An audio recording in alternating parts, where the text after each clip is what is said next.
Hello aspirant समस्त नमस्कार पुणी थोड़ा आपण मानक वेलकम करम यूट्यूब चैनल दि टीचर्स गाइड हब को आपण मैंने स्क्रीन में देखिपे जे आपणकर ओएसटीटी आसी एग्जाम नोटिस जे 30/9/2026 वेडनेसडे दिन आपणकर एग्जाम हम बोली शेड्यूल होती 9 स्टार्ट हम 11:30 जाए। तो आपण मानकर बहुत गुड न्यूज़ टेटा फल क्वालिफाई कले आपण मैंने एसएसबी टीजीटी एलिजिबल हेबे। तो आग को एसएसबी टीजीटी भी आसबार अच्छी।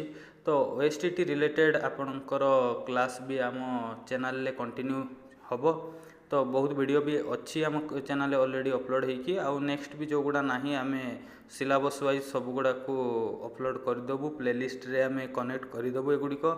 तो आपण या रिलेटेड वीडियो जदि चाहते आपण मैंने एवेठू ही सब्सक्राइब कर दिंतु चैनल टी एवं बेल आइकन टी भी क्लिक कर दिंतु सांग मान भी शेयर करूँ फल से भी इनफॉरमेशन टी पाइपर एवं आम टेलीग्राम चैनल जॉइन करूँ वीडियो रिलेटेड जहाँ भी पीडीएफ रहा आम आपन को सेठी प्रोवाइड करूँ। तो यह ही आपंकर इंपोर्टाट इनफॉरमेशन टे जे आपंकर ओएसटीटी नोटिस आसी जाइए शेड्यूल होती 30/9/2026। तो रही धन्यवाद। जय जगन्नाथ।